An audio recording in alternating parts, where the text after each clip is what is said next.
Tantor Audio presents My Life with Piper from Big House to Small Screen by Larry Smith, narrated by Larry Smith. I was 29 years old and living the dream, or at least my version of it, when everything changed. I was in love with an amazing woman and had a rent-controlled sublet in New York City's West Village and a good job at a glossy magazine. By any estimation, as I now recall my life before it was tossed upside down, my girlfriend and I had no discernible problems. I was a senior editor at a magazine called POV, which is aimed at guys who wanted to make a ton of money and spend it trekking in Tibet. Tagline, work hard, play hard. 5 days a week, I walked 10 blocks to my job, hunkered down in my cubicle, shot the shit with the editorial crew, and settled into making life better for 20 and 30-something guys who already had it pretty good. And I had it pretty good, too. How hard can things be when your big goal for the day is to write an article for a grooming column on how to get the perfect shave? I was cruising along with my story, Step 3, apply a pre-shave moisturizer to open up pores and loosen hairs, when Piper called to say 4 words no one ever wants to hear. We need to talk. For emphasis, she added, in person, right now. What had I done? Drunk-dialed an old girlfriend? The 90s were hazy, but I did not recall that happening. Was her old boss luring her back to San Francisco to produce the follow-up to her smash infomercial for Sweet Simplicity, quote-unquote, the ultimate hair remover? I doubted it. The 20 minutes until Piper reached my office from our apartment were long, but I did what I always do, kept going. I have no memory of the first time I met Piper Kerman. I'm told it was the summer of 1989. I had a job as a counselor at a program called Exploration, or Explo. 1 part summer camp with all the usual stuff, softball, archery, and because it was on the rarefied campus of Wellesley College, windsurfing, and 1 part afternoon courses taught by college students such as myself. I taught 1 class in social psychology. I'm not exactly sure what we did for an hour a day for those 3 weeks, save for watching that scary video of the Stanley Milgram experiments, in which subjects administered what they thought were real shocks to their peers, and discussing the famous Zimbardo experiment that examines prison guard prisoner role play. With much more gusto, I led a class called I Got My Tie-Dye at Macy's, the 60s meets the 80s. About a dozen precocious teens and I discussed freedom rides and civil rights, read Kerouac and Martin Luther King, and listened to a lot of Bob Dylan. It was there at Explo that I crushed hard on my first lesbian, Susan. I had no idea she was gay because I was a clueless 19-year-old, and she appeared to be keen on another counselor named Leif, a short, Nordic-looking guy who everyone fawned over because, well, he was an actor. A teenage mutant ninja turtle, to be precise. He played Donatello in the movie. Shortly after I realized Susan wasn't into guys, she decided she liked me, and we hooked up.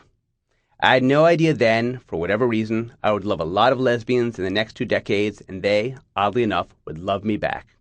This and good hair are the gifts the universe has given me. Piper had been invited to speak to the students by my friend and fellow counselor Kristen as part of a Gay and Lesbian Awareness Day program. In 1989, teaching a bunch of 15-year-old summer campers that being gay was okay was pretty damn edgy. I have a vague memory of standing in the back of the cafeteria that had been set up as an auditorium while gays and lesbians talked about being gays and lesbians. But I don't remember Piper, who was one of the speakers that day. If I had met this Breck girl blonde then, I'm sure I would remember it. I was likely staring at Susan, who was certainly staring at Piper. I loved Explo and was devastated when I wasn't invited back to work the next summer. Kristen, who'd been teaching there for a few years before me, wasn't invited back either. Her theory was that our joint screening of Spike Lee's She's Gotta Have It was our undoing. Apparently, some of the campers' parents got wind of it and complained about the sex and profanity. Prudes. It was just as well. I was graduating college that spring into a job market in a deep recession, and I wanted to become a writer, so that summer was better spent learning how to wait tables. Little did I know that at a brewery in Northampton, Massachusetts, Piper Kerman would be doing the same thing.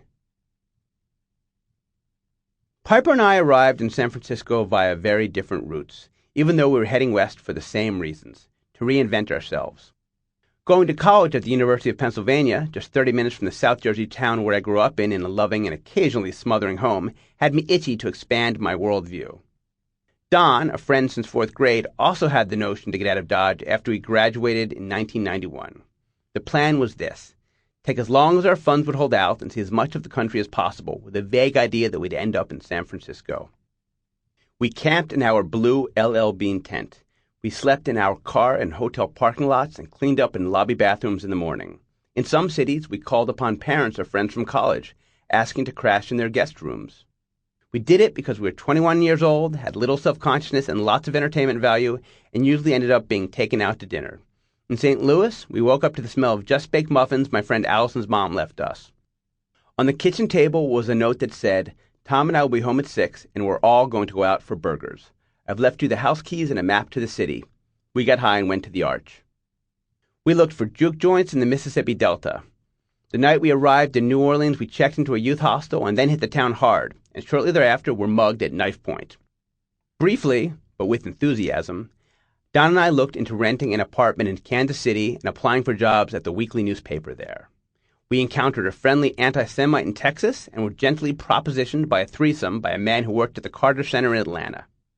In Nashville, we snuck into Vanderbilt University's student cafeteria, crashed a frat party, threw up our dinner, and fell asleep on couches in a common area in a dorm. I remember, with absolute clarity, being curled up in the fetal position with a massive hangover the next morning and hearing the voice of what I assumed was an RA saying, "Does anyone know who these two guys are?" And someone replying, "I think they're Phil's friends." We were not. More than 2 months and a fun 13,000 miles later, Don and I arrived in San Francisco. I'd long before fallen for the city after a family trip out west and repeated viewings of Hitchcock's Vertigo, VHS. After discovering my mom's beat-up copy of Allen Ginsberg's Howl among her Mona Simpson and Toni Morrison novels, I started reading Kerouac and the Beats. My parents have always been a weird bundle of neuroses and contradictions. They never coddled me like Larry Bloom's parents in Orange is the New Black, but anyone who knows Carol and Lou Smith can see how they shared the Blooms' overprotective instinct. My mother was the daughter of a family doctor who took pies as payment when his patients were cash poor. She worked as a high school teacher, then took time off to raise 3 kids, returning to school to get a master's degree in social work. My father was the son of a Russian immigrant, Morris Smith, whom everyone called Smitty. Smitty came to America at age 4 and lived the classic American dream, ultimately owning his own pharmacy in Maple Shade, New Jersey, a small suburb of Philadelphia. My dad is now in his early 70s and still practices law in a small firm he runs in South Jersey, in the same town where he and my mom were high school sweethearts. My 2 sisters and I grew up comfortably, about 15 minutes away from our parents' own hometown, and were raised in what was a conventional existence. Our town was small, leafy, Republican, and oddly dry. But in ways that seem much weirder from my own newly acquired perspective as a parent, my folks were unconventional. They took my 2 sisters and me to see Saturday Night Fever in 1977 and covered my 7-year-old sister's eyes during the nude scenes. We were the youngest people at the Eddie Murphy concert. "You know the show contains very graphic language," said the usher. "Yes," said my dad. And for my 13th birthday, I took a dozen friends to see Pink Floyd, The Wall. We were never spoiled, but rather showered with love, with guilt, with expectation. No one was tiger-mommed in my family, but my sisters and I caught an intense work ethic by osmosis. It wasn't until I graduated from high school that I realized most middle-class dads back then didn't work 6 days a week.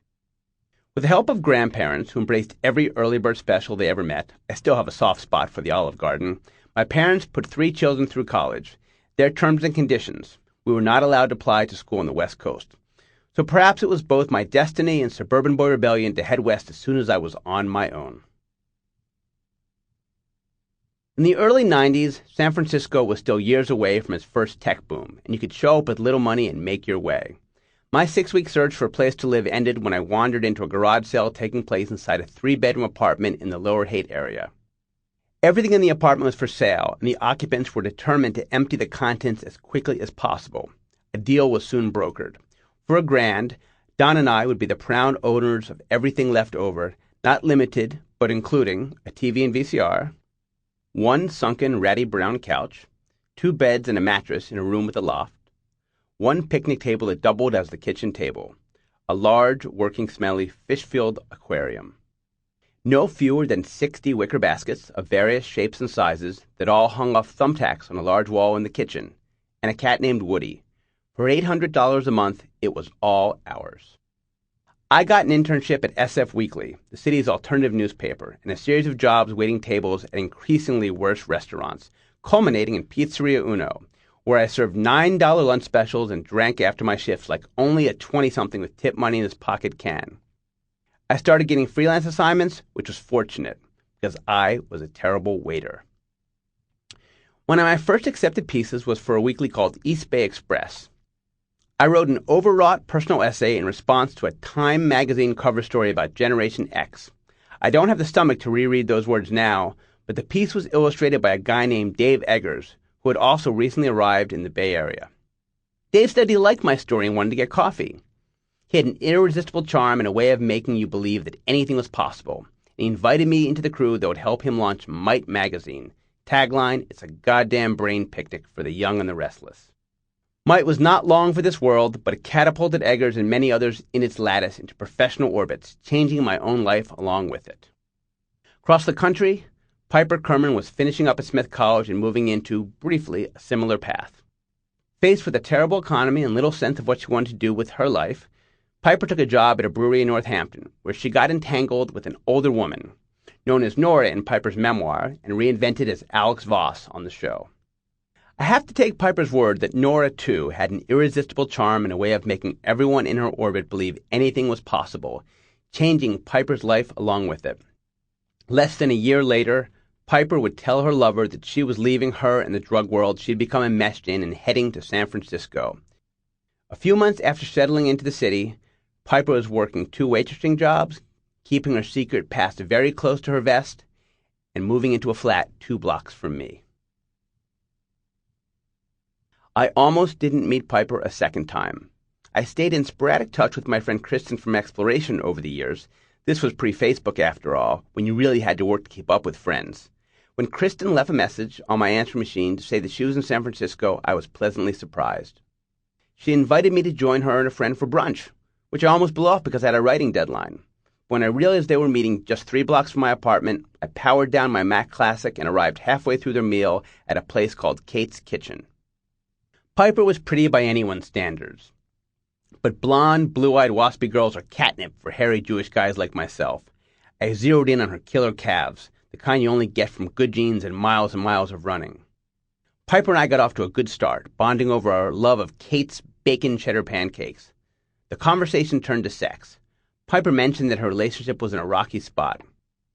"What does he do?" I asked. "She is a law student," Piper said, without missing a beat, and with a bit more irritation than was warranted. Surely, she assumed I was yet another meathead straight guy. Yet my gay cred was impeccable. College thesis on Cole Porter, unpublished op-ed in support of a gay rights march in 1991 in Kennebunkport, Maine, gay roommate. So I rolled my eyes, ate my pancakes, and figured that was the last I'd see of the touchy lesbian. Then the conversation moved on to Melrose Place, the going television concern in 1994. Piper did not own a TV, which was kind of wonderful for someone who had recently transitioned from the food service industry to working for an infomercial company. Piper and Kristen invited themselves over that night to watch the show with me and David, my bouncy, red-haired roommate. Piper soon joined David's gay and lesbian book club and was back in my living room a few weeks later. She was warming to me. She mentioned that she liked my Miller's Crossing poster and my extensive Tom Waits CD collection, 2 of the quicker ways to my heart. Soon enough, Piper and I were both ending relationships. I with a grad student, she with an aspiring U.S. Olympic softball player. My ex looked like Ally McGraw, circa Love Story. Hers liked actress Nancy McKeon, circa her role as Jo on The Facts of Life. We were both intensely driven at a time when few people our age in San Francisco seemed to be. We worked longer hours than most of our friends, who could be found rollerblading in Golden Gate Park by 5:30 p.m. Late-night empathy calls from our offices across town turned into 10 p.m. dinner dates. Piper was the ultimate platonic playmate. We drank bourbon, ogled girls, shot pool in lesbian bars, and walked on weekends to all parts of the city, stopping to catch a church gospel service or grabbing a Bloody Mary. Spicy, spicy, spicy. Best of all, no one gave me better advice on women, holding nothing back and offering a few pointers. If you're a straight, single guy, I cannot recommend a no-bullshit lesbian bestie highly enough. My folks visited often.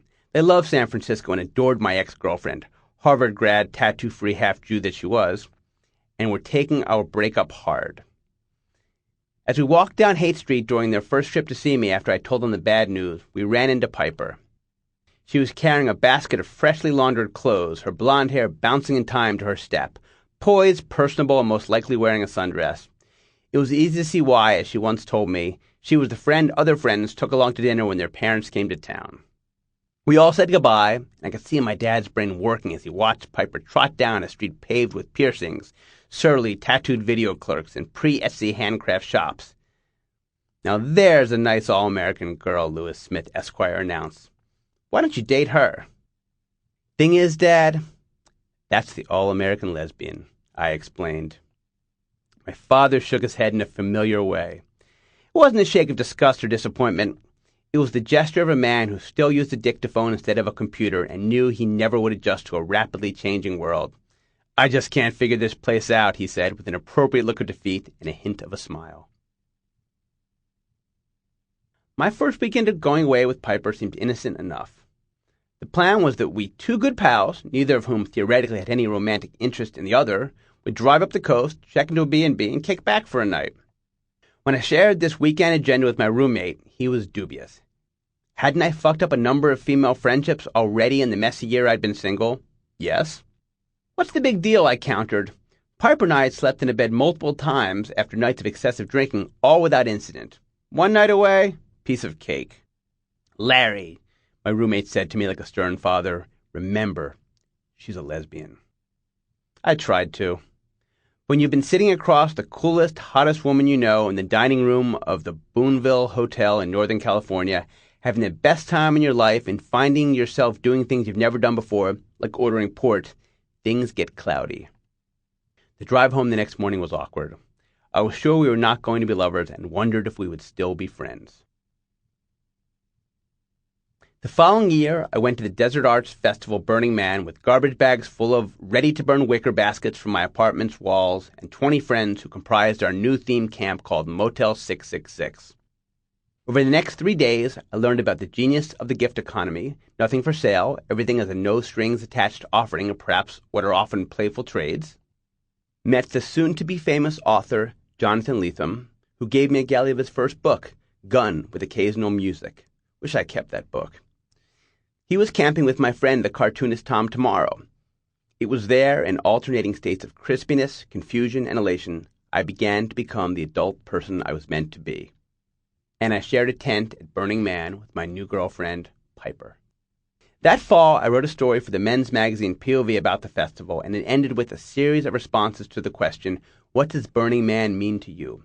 People said heady things like, "It's like Yom Kippur, a Day of Atonement, only you don't have to fast," and "It's a symbol of destruction that can make way for creation." Piper's response? In the end, I think everyone just likes a topless girl on a bike. I'm not sure if that's the moment I knew Piper was the girl for me, or if it was when she told me she was tempted to sleep with me just to shut me up about another woman I was obsessed with, whom she decided was not worth my trouble. But the moment I was hooked forever was probably during a cross-country trip we took when we decided to move to the East Coast together. After a few days in Kansas City, we were set to hit the road toward Louisville when she told me she required one last stop at Arthur Bryant's for a slab of ribs for breakfast that we would eat in the car. Shortly thereafter, she turned to me and said, "Baby, would you pop open a beer?"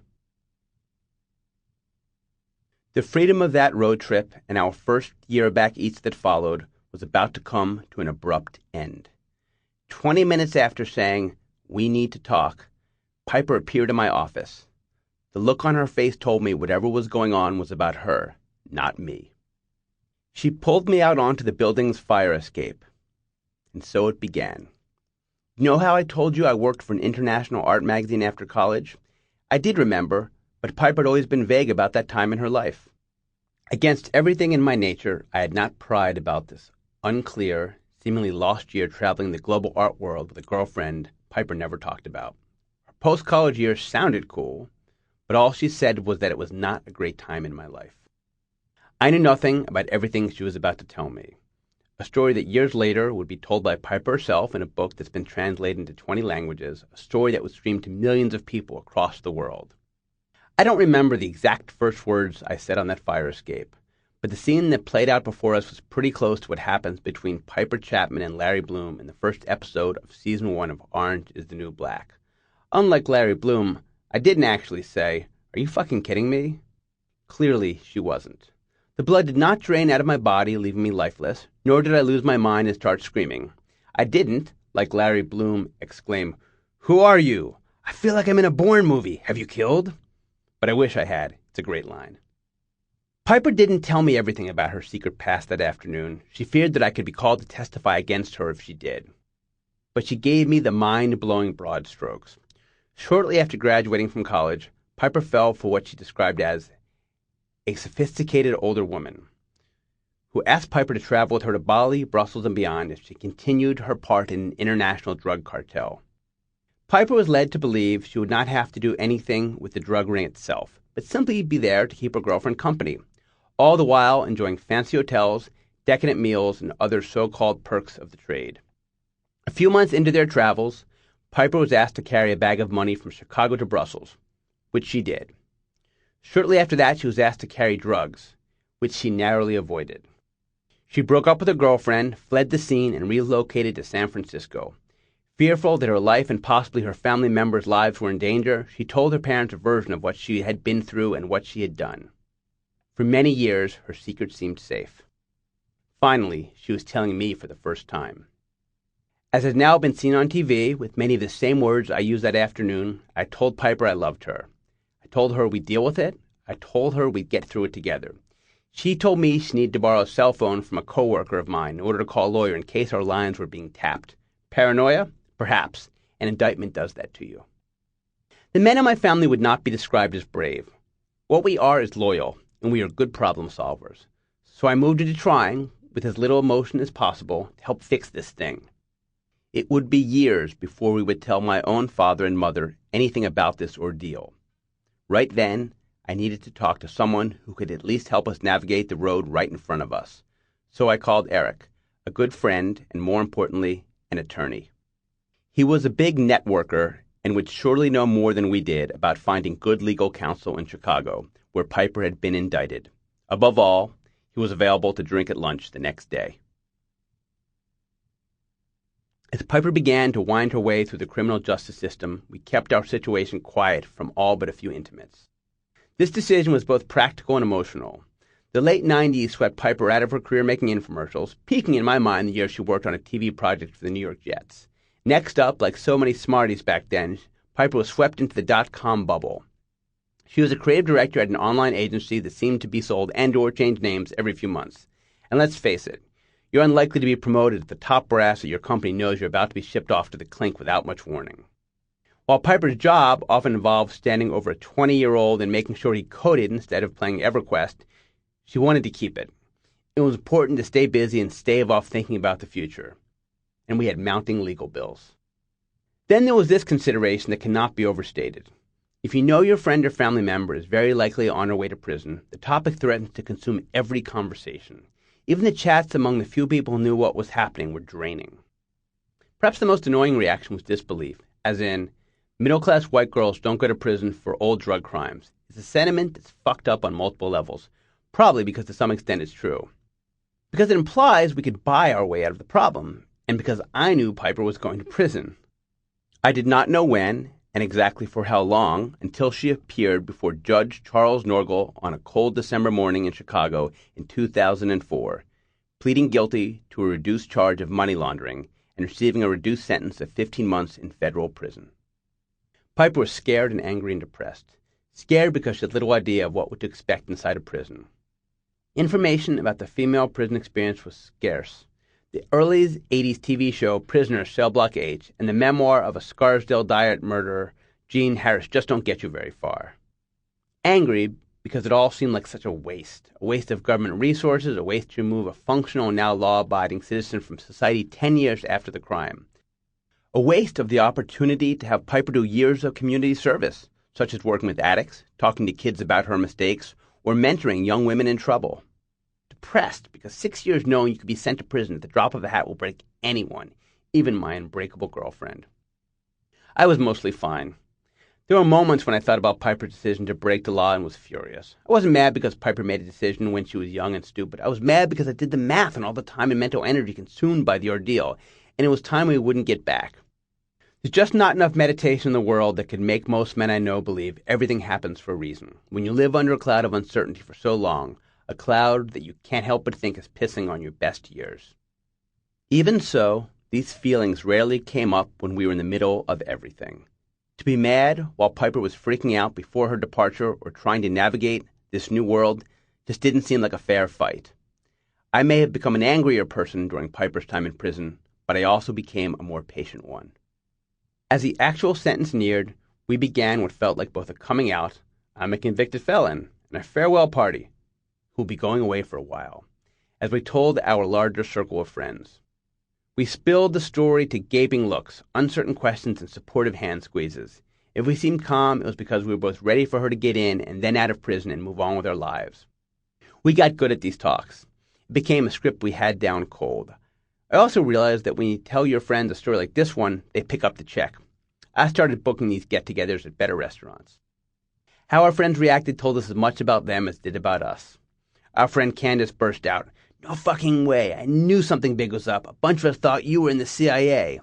One of our most tough-love and Republican friends, Michael, could not have been more empathetic, and his mom was Piper's best pen pal over the next year. Over pastrami at Katz's Deli in New York City, our friend Gary said, "I'm going to tell you a version of what I told married friends who recently found out that the wife had cancer. I told them no one should get cancer, but if any couple could handle the challenge, it was them.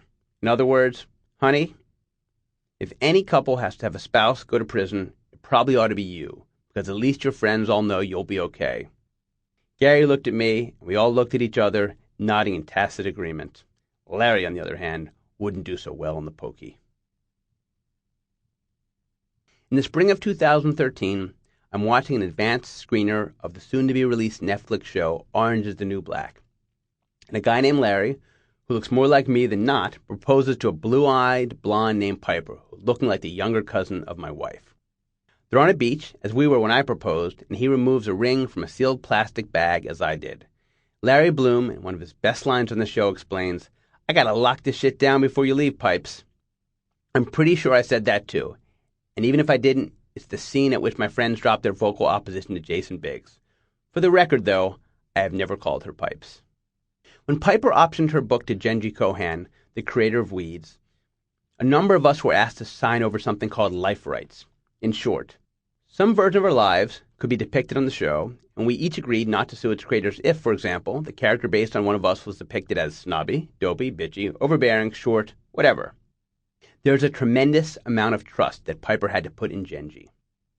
The show was unrealistic, salacious, or just plain bad. It could tarnish Piper's book, a serious, accessible, and largely sex-free window into the women's federal prison system.